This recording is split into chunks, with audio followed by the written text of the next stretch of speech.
أنفسنا ومن سيئات أعمالنا من يهده الله فلا مضل له ومن يضلل فلا هادي له وأشهد أن لا إله إلا الله وحده لا شريك له وأشهد أن سيدنا وسندنا ونبينا وإمامنا ومولانا محمدا عبده ورسوله صلى الله عليه وعلى آله وصحبه وبارك وسلم تسليما كثيرا كثيرا.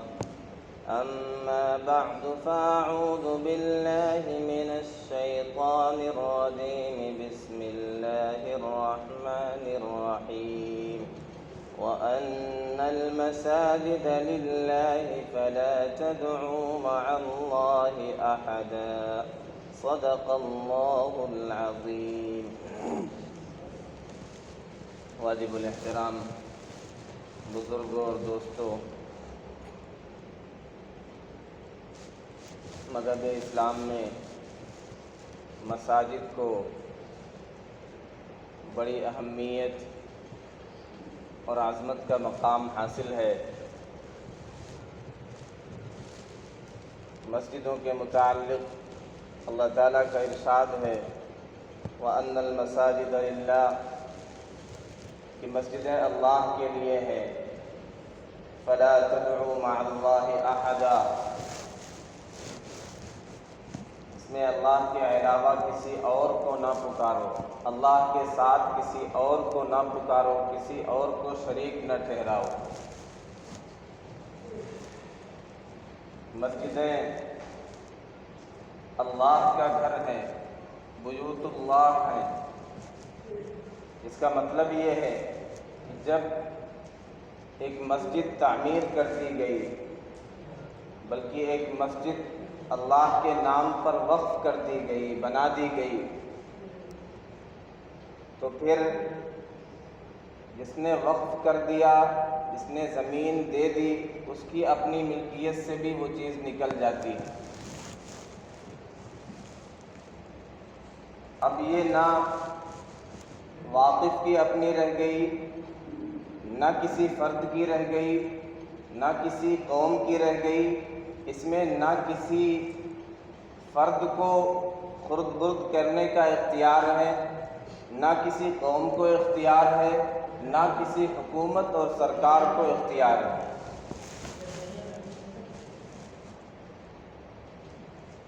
کیونکہ ہمیں مساجد کی اہمیت، مساجد کی فضیلت، مساجد کے تقدس اور عظمت کا اندازہ نہیں ہے، اس لیے ہم اپنی اس امانت کی، اس ورثے کی، اس عظیم دولت کی حفاظت سے محروم ہیں، یا ہمیں اس کا اندازہ بھی ہے، اس کی فضیلت سے واقف بھی ہیں، پھر بھی ہم اس کی قدردانی نہیں کرتے۔ تو جب ہم اپنی امانت کی، اپنے ورثے کی، اپنی عظیم دولت کی قدر نہیں کریں گے تو غیر کیا کریں گے؟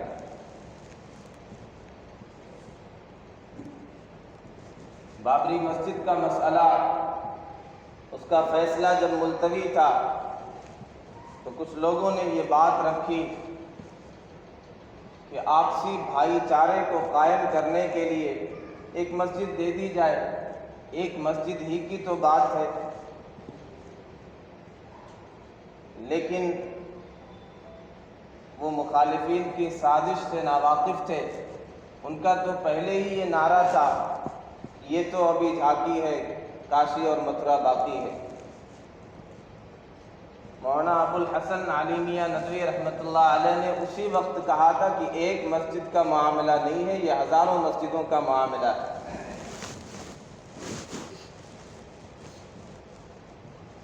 بہرحال ہم سے مطالبہ ہے ہم اس کی اہمیت کو سمجھیں، ہم اس کی عظمت اور تقدس کو پامال نہ کریں، ہم اسے اپنی جبینوں سے سجائیں، ہم اپنی مسجدوں کو ویران نہ ہونے دیں، ہم اپنی مسجدوں کو سجدوں سے آباد کریں، تلاوت سے آباد کریں، نمازوں سے آباد کریں، ذکر و اذکار سے آباد کریں۔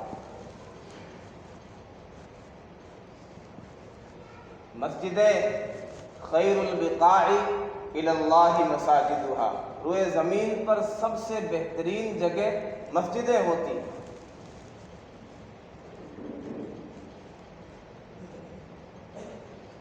یہ عبادت کا مرکز ہے، یہ اللہ کی عبادت کا گھر ہے۔ ان مسجدوں میں کوئی مجسمہ نہیں رکھا جاتا، کوئی مورتی نہیں رکھی جاتی جس کی پوجا کی جائے۔ ہے پرے سرحد ادراک سے اپنا مسجود، کعبے کو اہل نظر قبلہ نما کہتے ہیں۔ تو ہمارا مسجود تو ادراک سے پرے ہے۔ ہم جو خانہ کعبہ کی طرف رخ کرتے ہیں، سمت کرتے ہیں، اپنا چہرہ کرتے ہیں، یہ اس لیے نہیں کہ ہم خانہ کعبہ کو پوجتے ہیں، ہم اس گھر کی پرستش نہیں کرتے۔ یہی وجہ ہے کہ جب اس عمارت کو ڈھا دیا جائے گا تو بھی ادھر ہی رک کر کے ہم نماز پڑھیں گے۔ کوئی اس عمارت سے اونچائی پر ہو جائے تو بھی ادھر ہی رک کر کے نماز پڑھتا ہے۔ یہ تو ایک پوائنٹ پر متحد کرنا ہے، ایک مرکز کی طرف سب کے رخ کو موڑنا ہے۔ بہرحال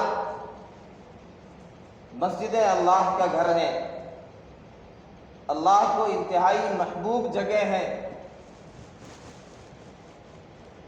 جس کی تعمیر کا کام اللہ تعالیٰ نے انبیاء علیہم الصلاۃ والتسلیم سے لیا۔ سیدنا آدم علیہ الصلاۃ والسلام نے سب سے پہلے خانہ کعبہ کی تعمیر کی، اللہ کے گھر کی تعمیر کی۔ پھر سیدنا ابراہیم و اسماعیل علیہم السلام نے اس خانہ کعبہ کی بنیادوں کو بلند کیا، اسے اٹھایا۔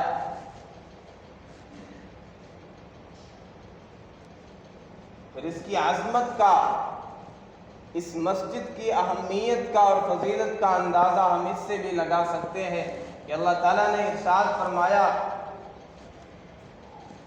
ان طہر بیتی للطائفین والعاکفین والرکع السجود۔ انبیاء کو اس کی خدمت پر لگایا جا رہا ہے کہ میرے گھر کو تم پاک صاف رکھو، طواف کرنے والوں کے لیے، رکوع کرنے والوں کے لیے، سجدہ کرنے والوں کے لیے۔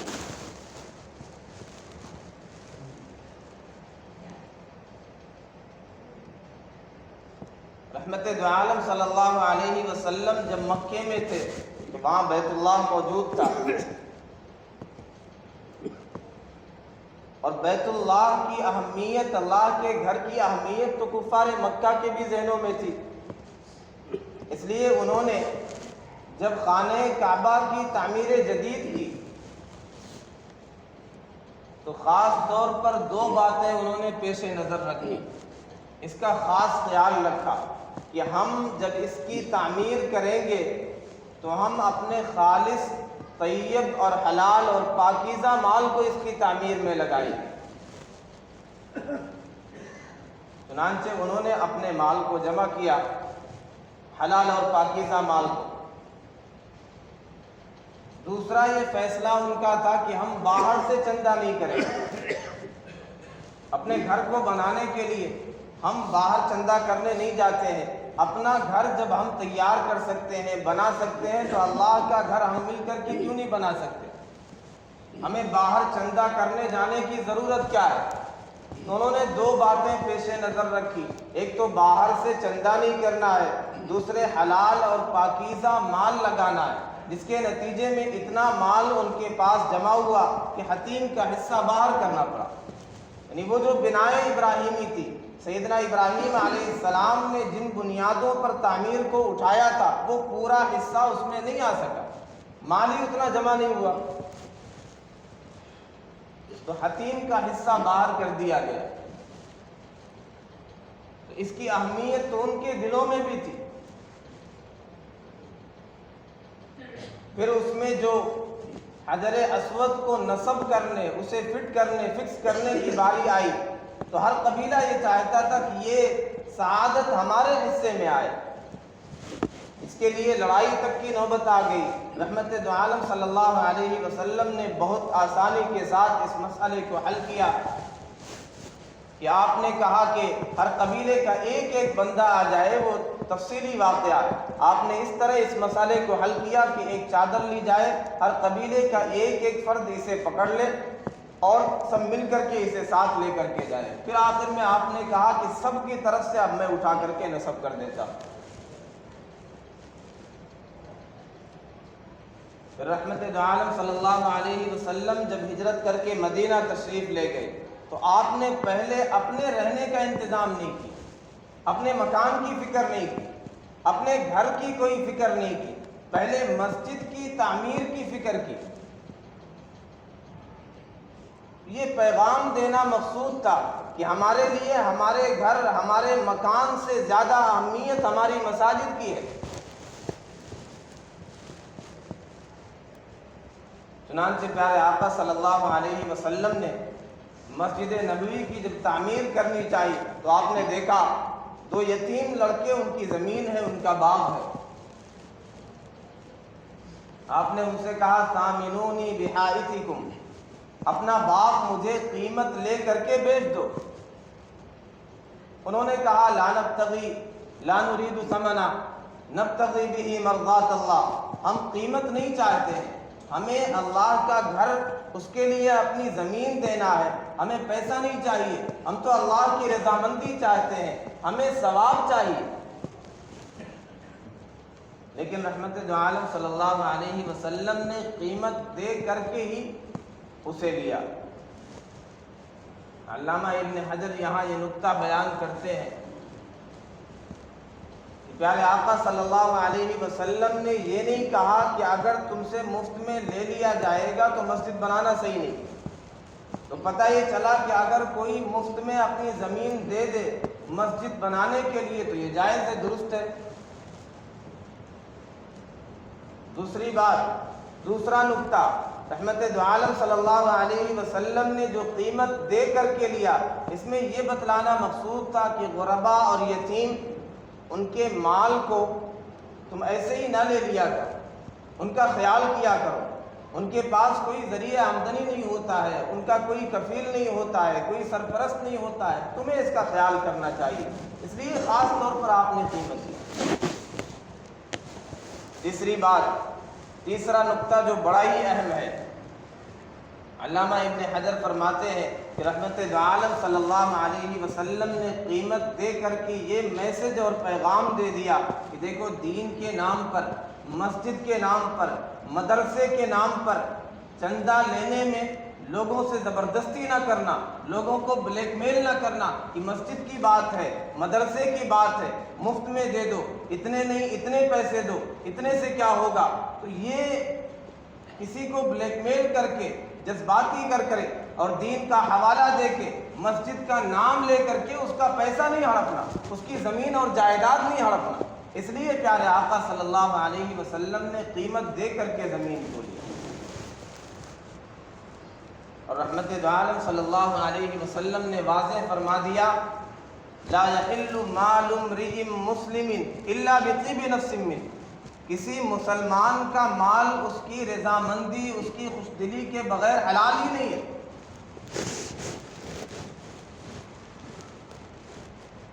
جب رحمت دو عالم صلی اللہ علیہ وسلم نے اسے خرید لیا، اب اس کی تعمیر کی باری آئی، صحابہ محنت کر رہے ہیں، کام کر رہے ہیں، پیارے آقا صلی اللہ علیہ وسلم بنفس نفیس بذات خود کام کر رہے ہیں، آپ اینٹ اٹھا کر کے لا رہے ہیں۔ صحابہ فرماتے کننا نحمل لبینتن لبینتن، ہم ایک ایک پتھر، ایک ایک اینٹ اٹھا کر کے لایا کرتے تھے۔ وعمار لبینتین، سیدنا عمار بن یاسر رضی اللہ تعالیٰ عنہ 2 پتھر اٹھا کر کے لا رہے ہیں۔ پیارے آقا صلی اللہ علیہ وسلم نے انہیں دیکھا تو آپ نے کہا تمہیں اتنا پریشان ہونے کی کیا ضرورت ہے، 2 پتھر کیوں اٹھاتے ہو؟ تو انہوں نے کہا یا رسول اللہ، ایک اپنی طرف سے، ایک آپ کی طرف سے، تاکہ آپ کو محنت نہ کرنا پڑے۔ آپ صلی اللہ علیہ وسلم کو پیار آیا، آپ نے اپنا دست شفقت ان کی پشت پر رکھا اور دعائیں دی، اور آپ نے یہ بھی فرمایا وَيْحَ عَمَّارٍ تَقْتُلُهُ الْفِئَةُ الْبَاغِيَةُ، عمار کا بھلا ہو، اللہ رحم فرمائے، ایک باغی جماعت انہیں قتل کر دے گی۔ انہوں نے کہا اعوذ باللہ من الفتن، میں اللہ کی پناہ مانگتا ہوں فتنوں سے۔ یہ مسجد کے لیے خدمت کر رہے ہیں، پتھر اٹھا کر کے لا رہے ہیں، اینٹ اٹھا کر کے لا رہے ہیں۔ پیارے آقا صلی اللہ علیہ وسلم کو ایسے محبوب ہے کہ اپنا دست شفقت ان کے اوپر رکھ رہے ہیں۔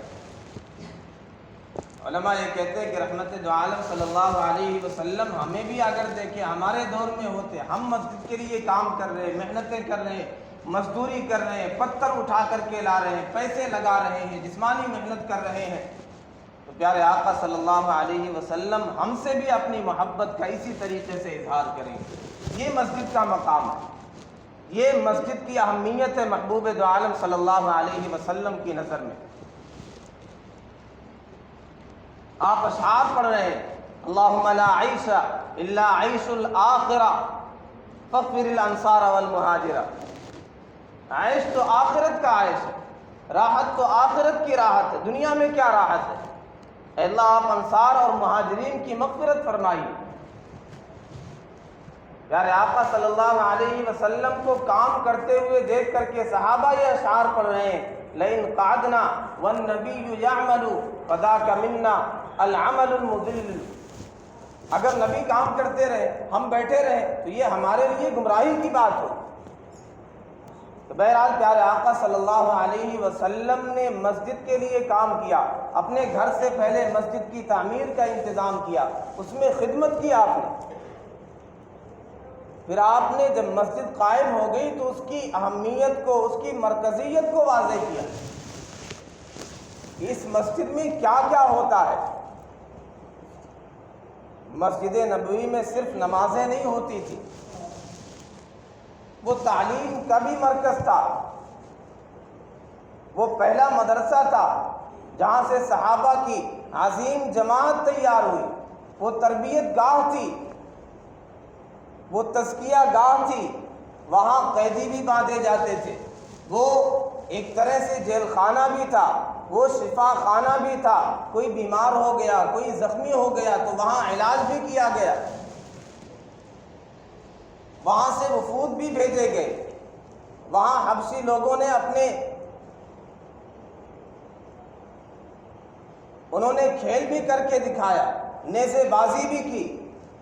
امام بخاری نے ترتیب سے ایک باب باندھا ہے، مسجد میں یہ کام ہوا، مسجد میں یہ کام ہوا، وہاں فیصلے بھی کیے گئے، وہاں لوگوں نے اپنے قرض کا مطالبہ کیا تو پیارے آقا صلی اللہ علیہ وسلم نے اس کا بھی فیصلہ کیا۔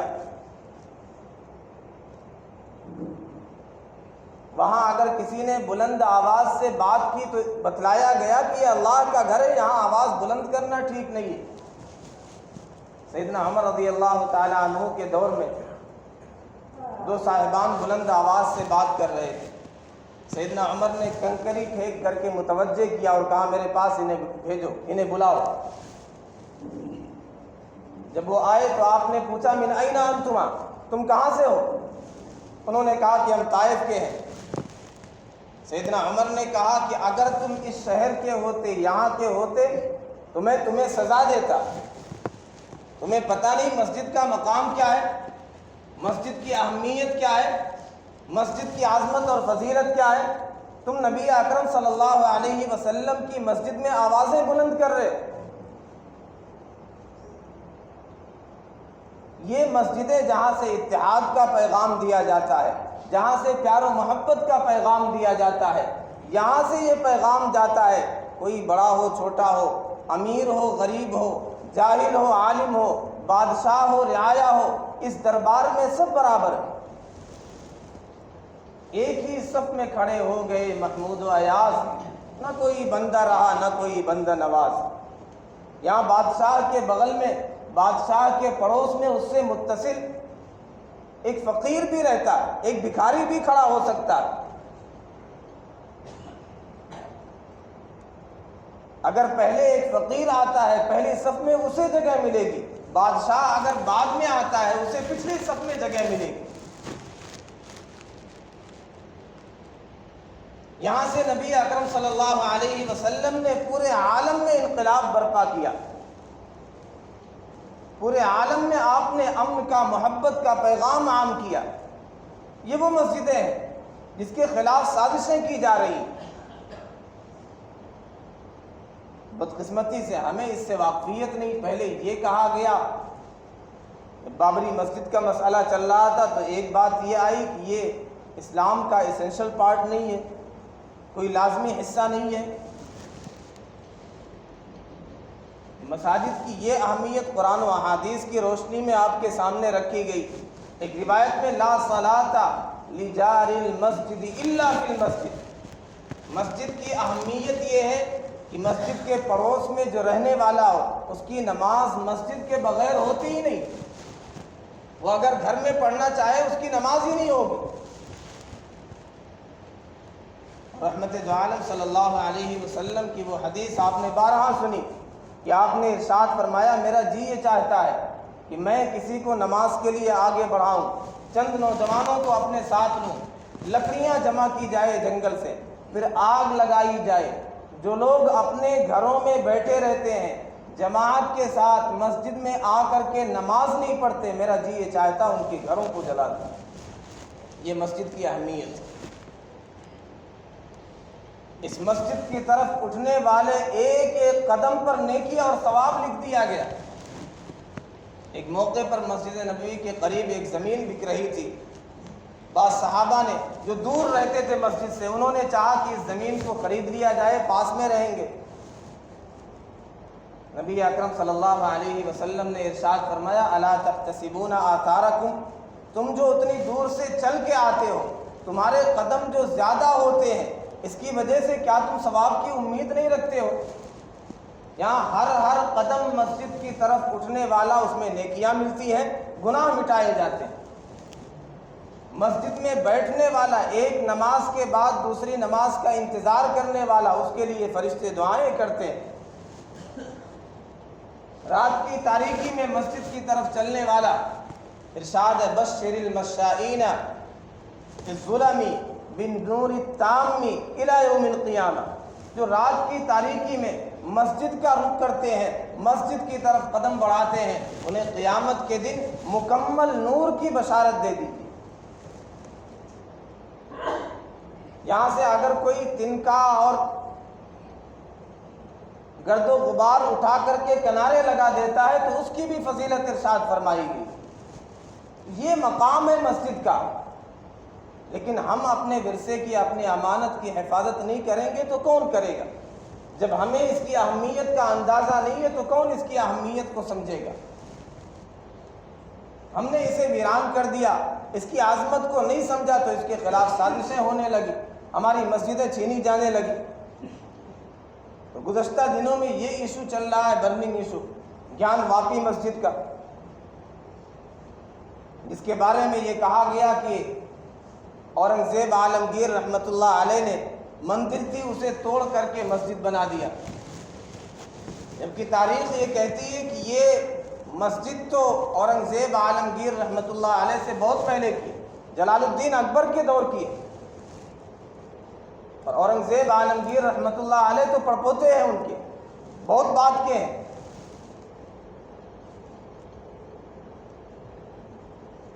پھر اس میں سازشیں ہوتی رہی، تحقیق چلتی رہی، ریسرچ ہوتی رہے، کوئی ثبوت مل جائے، کچھ بھی نہ مل سکا۔ پھر اب ایک نیا شوشہ مل گیا، اب جو جانچ ہوئی تو شیولنگ مل گیا۔ یہ کیسے ممکن ہے کہ مسجد میں سالہ سال تک اگر وہ مندر تھی اسے توڑ کر کے مسجد بنایا گیا تو مسلمان اسے برقرار رکھیں گے؟ کوئی چھوٹی چیز ہوتی جو نظروں سے اوجھل ہو جاتی تو سمجھ میں آتا کہ یہ رہ گئی ہے۔ مسلمان تو ایسے حیا والے ہوتے ہیں، اسلامی تعلیمات ایسی حیا والی ہے کہ ان چیزوں کے نام کو بھی پوشیدہ رکھا جاتا ہے، یہ سب نام بھی نہیں لیے جاتے۔ بلکہ قضائے حاجت کے نام بھی دیکھیں اشارے والے، ہگنا اور موتنا تو نہیں بولا جاتا۔ کبھی نہیں سنتے اپنے معاشرے میں ہم پاخانہ کہا جاتا، اس کا مطلب یہ ہے نشیبی جگہ میں، خانہ گھر کو کہتے ہیں، پائیں یہ اصل لفظ تھا، نشیبی جگہ میں جانے کو کہتے ہیں۔ نبی اکرم صلی اللہ علیہ وسلم اذا ذهب المذهب ابعد، بہت دور جاتے تھے، نشیبی جگہ اختیار کی جاتی تاکہ پیشاب کی چھینٹیں نہ آئیں، نجاست کی چھینٹیں نہ آئیں۔ اس کے لیے کہہ دیا گیا عذاب قبر اکثر اس سے ہوتا ہے۔ پھر پیشاب یہ بھی ایک اشارے کا لفظ ہے، استنجا اور طہارت خانہ یہ اشارے کے لفظ ہیں۔ تو ان چیزوں کا نام ہم استعمال کرنا صراحتاً یہ سلامت طبع کے حیا کے خلاف سمجھتے ہیں کہ جائے کہ مسجد میں ایسی چیز موجود ہو، اسے برقرار رکھا جائے۔ تو ظاہر سی بات ہے یہ ایسا دعویٰ ہے جو انتہائی مضحکہ خیز ہے اور حیرت انگیز بھی ہے۔ اسے نہ صرف ہم کہتے ہیں، غیر مسلم جو منصف ہیں، جو انصاف پسند ہیں، انہوں نے بھی کہا یہ تو فوارہ ہے، اور یہ بہت سی مساجد میں ہے جو اس کی خوبصورتی کے لیے، حوض کی خوبصورتی کے لیے لگایا جاتا ہے تاکہ پانی بھی حرکت میں رہے، صاف شفاف رہے، ایک خوبصورتی رہے۔ اس کے علاوہ جو 1991 میں جو قانون بنا، اس ایکٹ کے تحت، آپسی بھائی چارے کے تحت یہ قانون بنایا گیا تھا کہ 1947 سے پہلے جو بھی مذہبی چیزیں تھیں، جو عبادت گاہیں تھیں، انہیں اپنی حالت پر برقرار رکھا جائے گا۔ تو مسجد ہے تو مسجد ہی رہے گی، مندر ہے تو مندر ہی رہے گی، گرودوارہ ہے تو وہ اسی حالت میں رہے گا۔ اس میں یہ بھی ہے، اس ایکٹ کی شقوں میں یہ بات بھی ہے، اگر کوئی اس کے خلاف کوئی عرضی دائر کرتا ہے اسے ریجیکٹ کر دیا جائے گا، اسے قبول ہی نہیں کیا جائے گا، اس پہ سنوائی ہی نہیں ہوگی، اس میں نہ جزوی تبدیلی ہوگی نہ کلی تبدیلی ہوگی۔ تو اس کے خلاف بھی چیزیں ہو رہی ہیں۔ پھر یہ بات ویسے ہی انتہائی مضحکہ خیز ہے کہ وہاں پہ یہ چیز موجود ہو۔ بہرحال یہ معاملہ چل رہا ہے عدالت میں، کورٹ میں۔ ہماری جو ذمہ داری ہے کہ ہم اپنی مسجد کی حفاظت خود کرنے کے لیے تیار ہو جائیں، ہم اس کی اہمیت کو خود سمجھیں۔ سب سے پہلے تو ہم جو ہماری مساجد ہے اسے آباد کرنے کی فکر کریں، اپنی زمینوں سے، اپنے سجدوں سے آباد کریں، اسے ویران ہونے سے بچائیں۔ پھر جیسی ضرورت پڑے ہم اس کی حفاظت کے لیے ہمیشہ تیار رہیں اور دعائیں کرتے رہیں، اور یاد رکھیں وَإِن تَصْبِرُوا وَتَتَّقُوا فَإِنَّ اللَّهَ لَا يُضِيعُ أَجْرَ الْمُحْسِنِينَ۔ ہم صبر کا دامن تھامے رکھیں گے، تقوی اختیار کریں گے۔ اس کا یہ مطلب نہیں کہ ہم کچھ بھی نہ کریں، حکمت عملی کے ساتھ کام بھی کرتے رہیں، تو اللہ تبارک و تعالیٰ نیکوکاروں کے اجر کو ضائع کرنے والا نہیں ہے۔ اللہ ہم سب کے مساجد کی حفاظت فرمائے، ہماری حفاظت فرمائے، وطن عزیز کو ترقی کی راہ پر لگائے۔ وآخر دعوانا ان الحمد للہ رب العالمین۔